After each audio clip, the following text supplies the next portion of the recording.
基本上是保洁，美国总统拜登在接受《时代》杂志专访的时候，非常清晰的表示说，如果两岸发生战争的时候，美国会出兵来保护台湾。至于当时讲说这个保护的方式怎么样进行，他说，当然他们有所保留，他们有他们的考量，而且对于中国现在的现状，拜登有非常强烈的一个批评。他这么讲，他说，中国现在的经济处于崩溃的边缘。如果你讲说中国的经济蓬勃发展，他说那得了吧，根本不是这么回事。甚至他还谈到“一带一路”是一个令人讨厌的失败倡议。那这个失败倡议，中国的经济真的有这么糟糕吗？现在拜登讲那么白，难道现在已经非常的战略清晰，警告中国在两岸问题上面不可以轻举妄动吗？好，我们今天请到了边的代表，首位的财经专家黄硕松，你好。大家好。好，这是美岛电子报董事长吴子嘉，大家好。好，第三位是资深媒体姚维珍，大家好。第四位是资深媒体人张宇轩，大家好。好，第五位是这个是股市分析师冯开平，宝杰大家好。好，第六位是资深媒体人黄伟汉。杰哥好，观众朋友大家好。你说这次拜登接受《时代》杂志的专访，对台湾来讲至关重要，因为现在美国已经不演了，美国已经越来越战略清晰了，而且这个战略清晰很简单，要中国不可以轻举妄动，而且更可怕的是，他直接讲，习近平现在留的是一个烂摊子，对，没有人愿意跟那个烂摊子交换位置。没错，这一期呢，拜登接受《时代》杂志的专访，《时代》杂志的专访的时候，他讲到台湾的时候，我觉得他的立场就是中国，你绝对不能够动台湾，你动台湾的时候，我就会出兵。就台湾是我保护的。对，为什么他这样接受媒体访问？媒体就说：“2027年中国要打，那如果真的打怎么办？我们会出兵去协防。那会出兵的时候，那请问你要怎么出兵？”他说：“如果是派武力啊，或我派陆军、派海军、派空军，这是有不太一样的这个状况。”那记者在问他说：“那我们会从日本或菲律宾去打他吗？”他说：“我不能跟你讲，要不然你会批评我。”他把很多他在无形之中讲出了非常多细节，表示美国是真的玩真的。好，那我们讲拜登为什么会这个时候接受这个专访？如果我们来看这几天的美国3大厂都来台湾投资，就告诉你嘛，什么事？因为美国的资产就在这个地方，美国的未来就在这个地方，你千万不能够打。所以台湾已经变成美国最核心利益了。对，所以他才会讲这样的话嘛，就是核心，我一定会来协防，我一定会来派兵给台湾的一个状况。好，那除了台湾的问题之外，还有一个非常重要，就是拜登这一次的大谈特谈中国啊，他把中国唱衰。他说什么？说每个人都在谈论中国有多强大，他们有多强大。事实上是中国经济正处于崩溃的边缘。对，然后中国经济蓬勃发展的想法得了吧？别吹牛了。对，然后他还说什么？他说他不相信有人想要接习近平的烂摊子，因为习近平留下是个非常千疮百孔的这个状况。那他的讲法是真的，我觉得他真的有研究过。他说为什么中国经济不好？2个问题，第一个是他们目前为止人口老化严重，再来就是他们排外非常的影响非常大。对，所以他是真的有研究哦。他认为中国经济就是崩溃的这个边缘，同时间他既老化又排外。对，然后他还批评“一带一路”，他说“一带一路”是令人讨厌的失败倡议，就这样否定你的这状况。然后你要想，那你凭什么底气？他还说我是这个世界上跟习近平相处最久的。有90个小时，我很理解他在想什么。所以 We are the world power。对，所以他讲了非常多，等于是2个重点，一个对台湾的态度，一个是对中国的态度，这2个是截然不同的一个状况。所以说这个你来看，这2天为什么台北电脑展这个有这么样子，知不知道？是。你刚才讲，全世界刚才讲 ，Intel 来了 ，AMD 来了，包括了 NVIDIA 也来了。对，你要掌握未来。进到未来 AI 世界的钥匙的这几个人，对，现在全部来台湾，也就是你如果要去构筑一个 AI 的世界，那就只有台湾可以帮美国做得到。没错。所以刚刚讲的，这些公司都是美国公司，他们生产的东西都是美国的资产。对。昨天吴董讲了，钱在哪里，心就在哪里。没错。现在美国的资产就在台湾了。对，没错。我们就讲为什么美国这个时候会越来越清晰，主要原因就是因为台湾现在是未来他们 AI 他们要发展的这个最重要的产业 AI。这个黄仁勋讲到，而且 AI 未来的总商机，他认为有100兆美金，100兆，这个天大地大的产业，所以美国一定要把这个牢牢的掌握住。那请问现在谁在 AI 里面最有 power 的生？台湾嘛。所以你看，为什么黄仁勋要来投资台湾？苏姿丰要投资台湾 ，Intel 目前为止也把他的单下到台湾，所以现在等于是3大公司的这个重心，它全部都压在台湾了嘛。所以就造成事实上，这个就让台湾跟中国出现一个截然不同。你看我们台湾都是AI 订单一个一个来，那老美就说我们要保护你，但是反观中国呢？你看为什么拜登会唱衰这个中国经济？你看周大福都会停工，然后中国的这个外资的投资崩跌了82%，然后很多烂尾楼，所以可见中国真的是处处都是病，这如同这个拜登所说的这个样子。说2023年外资投资中国居然崩跌了28%，对，所以你就知道是拜登这次是真的有所本，而且拜登讲说，现在习近平的这个把经济搞到了千疮百孔，不是随便讲的，因为刚刚讲的，这是一个未来是一个 AI 的战争，是一个科技的战争，而这个 AI 战争、科技战争里面，中国完全被封锁，封锁之后。他现在居然干嘛？你不思往外面冲，他现在闭门造车了。宝姐，事实上这个拜登会说中国经济不好了，事实上他是有所本。他说中国在排外，中国排外的话，让人家想起一个状况，就是我们在外面在进行这个工业革命的时候，清朝是关起门来。现在全世界 AI 革命也是在进行一个工业的这个革命，他也在关门，他现在也把门关起来。那你要说，我们说的是真的假的？真的就是这样。你看中芯国际，他就说我们要加速国产化，怎么国产化？戒掉对美国的这个依赖，迈进。也就是说，我们自己关起门来，中国人自己做我们自己要的晶片，中国人研发我们自己要的设备，他们做得出来吗？当然做不出来嘛。所以华为都说我们能够做出7奈米就已经很了不起了，更不用想3奈米、5奈米。所以拜登是从大宏观的角度，的确是如此。你中国在最需要高科技的时候，你反而把自己的门关了起来，而且被美国完全封锁，对，而且美国现在完全不给你，所以它目前为止科技陷入一个非常大的这个麻烦。所以你看中芯国际在前一阵子，它就在北京打造了一个新京城工厂，那就被他传言说，这里面的所有设备都是中国的机台自己在做，他们现在真的已经开始埋锅造饭，准备要开始这个自己生产自己要的这个晶片，还有自己的设备。而且中国惨到什么地步？以前他完全看不起韩国人，对，而且刚才讲我要完全的封锁韩国，可是这次李强在这个中日韩的这个所谓的会议里面，你看到没有？对于韩国人极尽巴结之能事。我觉得应该这样讲啊，中日韩这一次他们有这个3国的这个高峰会嘛，高峰会里面来说，过去都会说什么3国要合作什么尖端的这个科技啊，这一次在联合宣言里面没有尖端科技这几个字，没有尖端科技，为什么？因为有日本可能到是说美国在后面，他不要跟你们什么没有尖端科技这件事。好，那显然中国也知道日本的态度嘛，所以这次你看。这次李强的态度，他是什么？他在拉拢韩国。为什么？你看，他就说什么啊？三星对华合作是2国的这个互惠合作发展的这个生动缩影，希望2国企业在尖端制造，他把尖端拿出来了。那数位经济、人工智慧、绿色发展，还有生物医疗等等领域，要互相发掘合作的潜力，提升中韩经济贸易的合作品质。他之前怎么对待三星的？对，怎么打压三星的？对，把三星本来在中国是第一品牌，对，打到排前10都排不进去了。对，而且他还去什么？他还去这个三星投资的新罗酒店去看了李在镕所以那是这个完全就不太一样啊。好像为什么？因为他们现在似乎看到一个机会，因为三星这一次也是 AI 的边缘的，对，他想说我去拉你来说会不会我们可以互相的合作？但是我跟他讲这个2个人这样组合起来的话，搞不好也没办法碰出什么火花。而且最近中国就跌了一篇影片，把我吓死了。那是在天津。天津居然出现了一个叫做僵尸园区。对，没错。我们讲，事实上中国目前有几个大问题。第一个问题来说，当然就是烂尾楼非常多。即使中国现在已经要想办法说，地方政府筹钱去买下这个烂尾楼，但是似乎是成效不大。我们可以看到这个中国的这个央视曝光，这是央视曝光的哦。你看这整个城区，你仔细看，你不讲天津对，天津人整个都是园区，几乎都完全荒废。这个地方就是中国北方的门户对，就是滨海新区这个地方。它的滨海新区这个地方来说，他就说很多项目都已经原本要来投资就没了，没了之后，你看全部都是闲置的工厂、闲置的房子。他说呢，闲置的这个工矿的除用地来说有138宗，面积高达1100公顷，然后闲置5年的土地来说超过30宗。也就是说，真的非常糟糕。而且中国目前为止来说，所有的产业除了电动车还不错之外，几乎所有产业都在往下跌。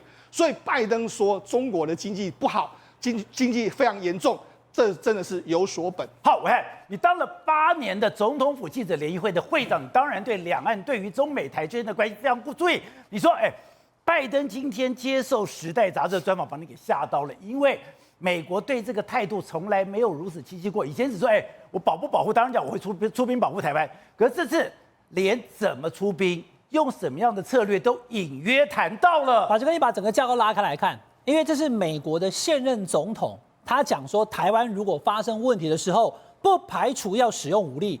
那记者问他说，怎么使用武力？你是派部队吗？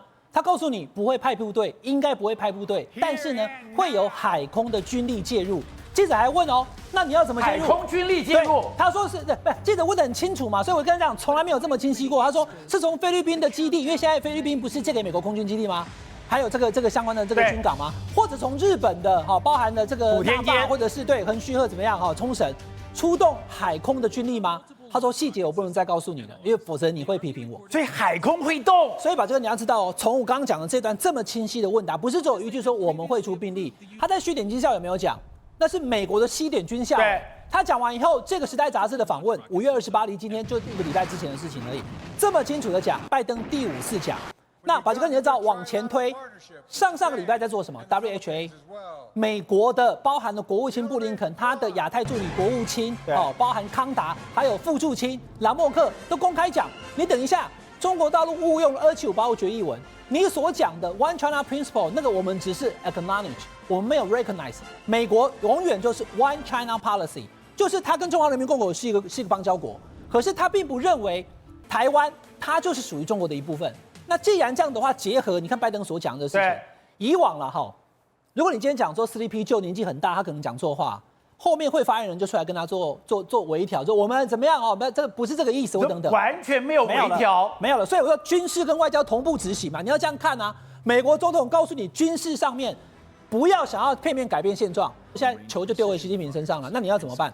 当台湾现在目前是这个状态，台湾也没有要反攻大陆打回去，只是希望我们是个主权独立国家的时候，你都要动武的话，那美国就告诉你，现在的总统叫拜登，我会介入，那就要看接下来中国大陆怎么做了。所以这个专访非常重要，因为它非常清晰的告诉你中间的问答跟步骤，对，不会在台湾驻军，它不会 send troops， 它的用法是这样，它不会 send troops。就是把部队派过来，对，部队不会派过来，不会说在这个什么高雄港厂里不会，因为我不会介入你两岸之间的问题。但是我也不认为27589已经决定台湾是中国的一部分，所以美国在外交上支持台湾，我一定参与。他的海空军来，那中国要来打台湾，你要经过台湾海峡。如果你海空军被截断，你凭什么过来啊？那我现在在讲第3部分，因为美国现在目前在菲律宾有驻军，应该说在那边有训练，所以借了基地。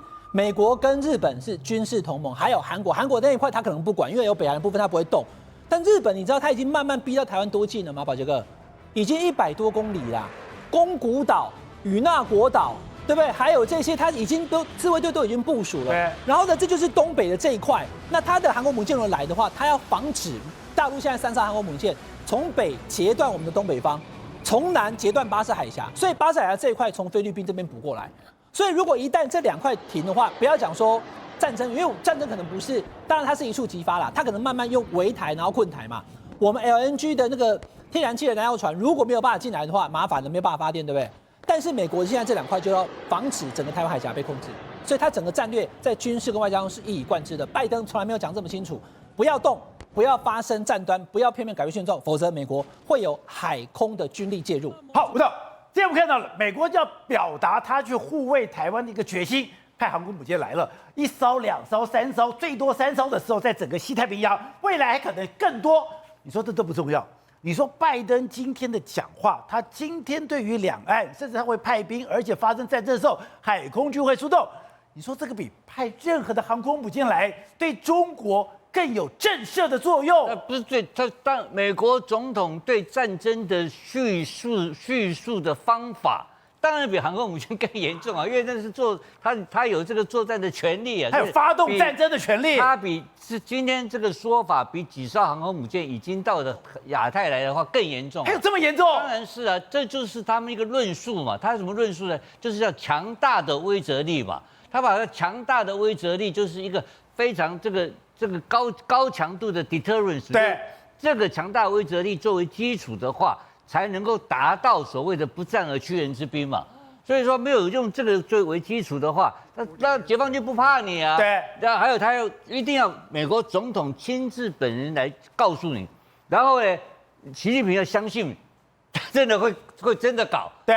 那这个，所以我刚刚提到，一个是理性的论述方法，一个是川普是比较冲动的讲法。所以我要去炸北京。川普那个讲法，大家嗤之以鼻啊。可是今天拜登这个讲法，这是很严肃的事情啊，非常紧张的一个东西啊。他根本就告诉你说，事实上是中国经济处于崩溃边缘嘛。你说这2个要绑在一起看的，绑在一起看。然后我讲了3件事情嘛，一个叫耐性嘛，耐性，一个就是说中国经济处于经济边缘嘛，等它崩溃，对，等它嘛。然后第3个就是强大的威慑力嘛。那他今天表示什么？就把3个通通讲完了嘛。他整个论述是完整的，你知道吗？对，一套东西告诉你，你要有耐心。中国内部的经济会崩溃，另外是我有强大的军事威慑力量。对，那今天这个说法必须要取得习近平的相信嘛，习近平要接受这个论述才有意义啊。对，所以他今天这个说法主要不是给一般老百姓听，是要给他的对手听的。对，对手要相信他的话是真的。这样你达到这个效果没有？当然达到这个效果嘛。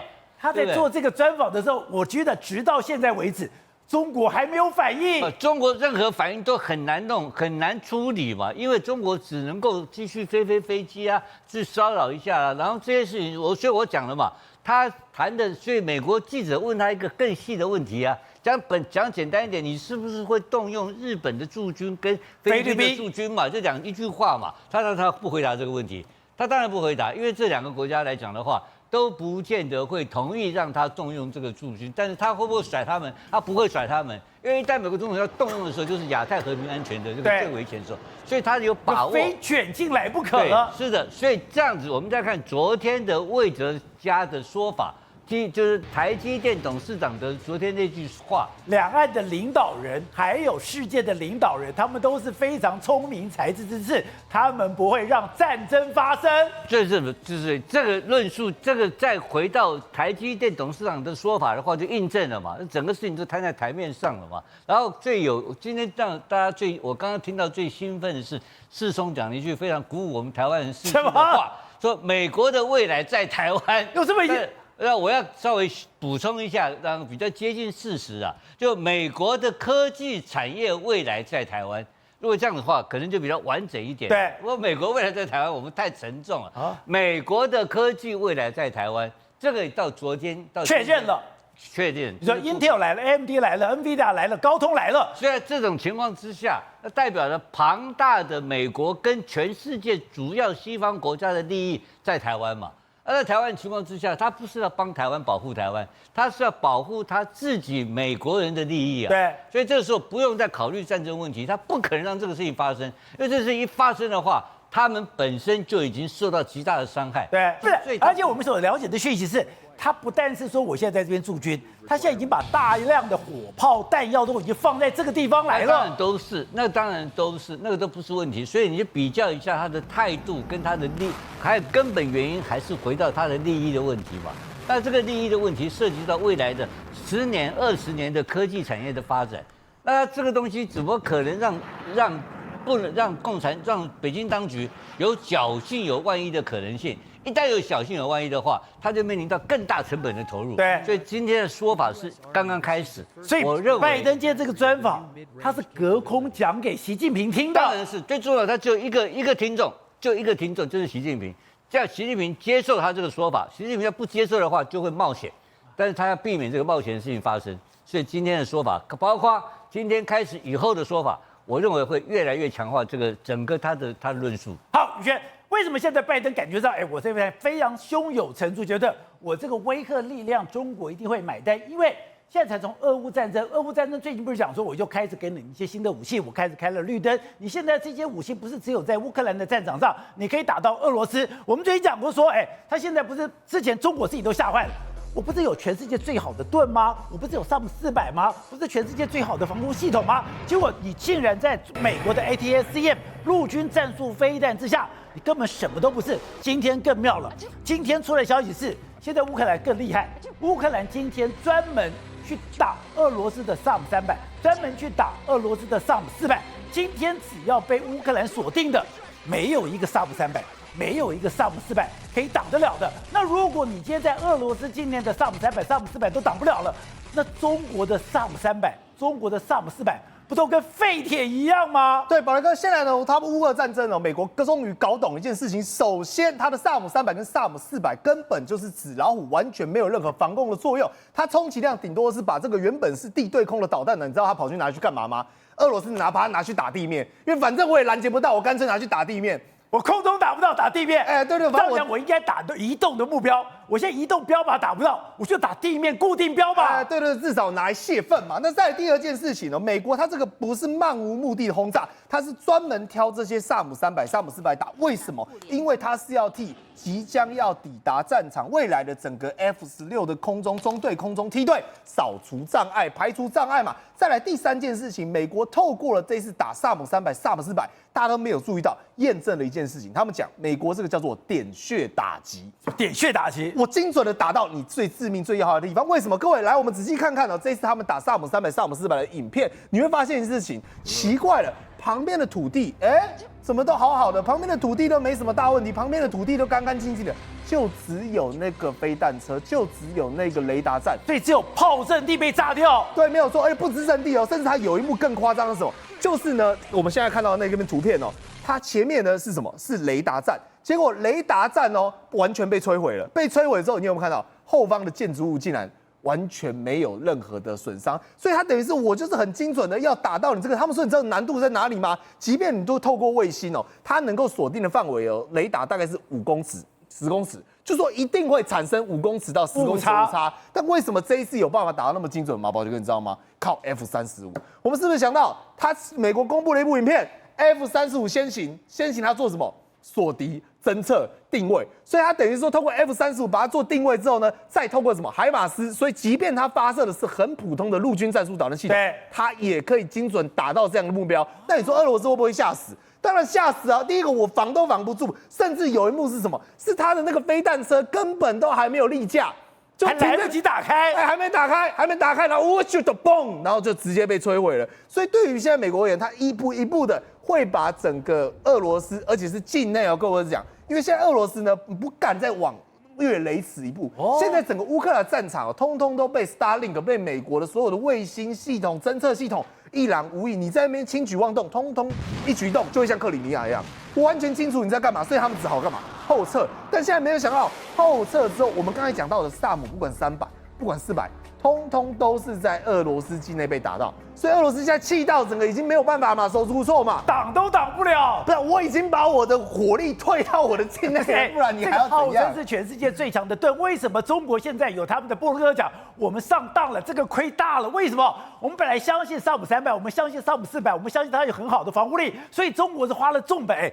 中国买萨姆400是比印度贵了很多，贵了好几倍。我们买了萨姆400要保卫中国的这个领空。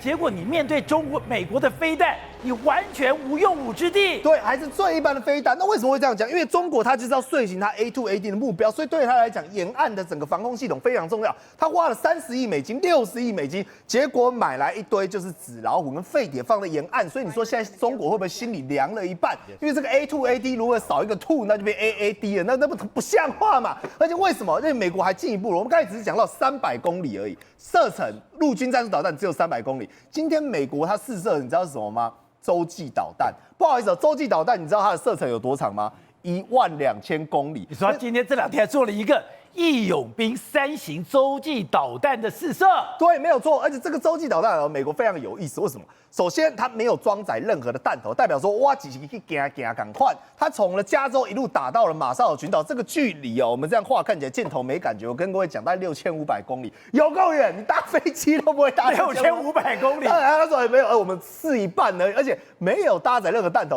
结果人家问到美国说，你们这个这样试射这样好吗？他直接跟你讲，没有，我们这个试射已经试射300次了，而且未来这个叫做3位一体，为什么？请问一下，如果它装载核弹头的话，我们刚才讲的 S-300、S-400那个刚动一条，挡得住吗？挡不住。而且你以为只有这个吗？没有，美国还有什么潜艇？潜艇是不是也可以发射导弹？甚至包括我们陆军的这个系统也可以发射导弹，配合所谓的战略轰炸机，这个就是美国的核3位一体，就是说我的飞机轰炸机也能够投核弹，我的地面也能够发核弹，我的海上、我的潜艇也能够发核弹。我看你的 A2AD 如何去防范。所以你说，就算在俄乌发生战争，就算我美国发射导弹，你觉得他的目标都冲着中国而来？当然，他现在唯一的假想目标，还记不记得美国国防部长奥斯汀所讲的一句话？对啦，我们现在主战场是放在乌俄，但你不要搞错，我们重兵部署是在亚洲呢。他当着董军的面，直接这样把这句话讲出来嘛。亚洲的安全就是美国的安全。对，所以各位我们昨天刚才讲乌俄战，你知道现在美国做一件事情这6月这个我们最近的附近会有一个所谓的台美的国防安全论坛，而且非常的低调。但今年跟往年你知道不一样在哪里吗？不一样在于它所提供的火力、提供的武器。以前大家是不是嘲笑说，哎呀，拢摕破东破地的旧的物件、无的物件在台湾台湾，无这个全部拢新的中来。它因为它这次厂商除了增加，以前只有25家。这次有30家，而且来了非常多的新的厂商，比如说有一家叫做 Musky 的 Musky， 你说 Musky 做什么？我就讲一个懂你就懂了，它叫黑海风格，它提供的就是所谓的 AI 自杀无人机。各位，你光听到 AI 哦，自杀无人舰艇，你就知道这绝对不会是旧的东西，因为 AI 是这几年黄仁勋之后，而且黑海风格肯定是在乌俄战争之后，他所提出来一个新型的武器，而且这些武器呢，都是作为不对称作战使用的，要全方面提供给台湾。甚至我们台湾方呢，跟这些厂商还有跟一家叫 T-CON 的，直接说，T-CON， 我非常需要一个产品。这个产品其实美国一直没有输出给台湾，是什么？它是属于这种低高度的，也就是可以侦测到大陆现在频频是不是用无人机扰台，包括我们的离岛，甚至呢不排除有可能对所谓的本土进攻。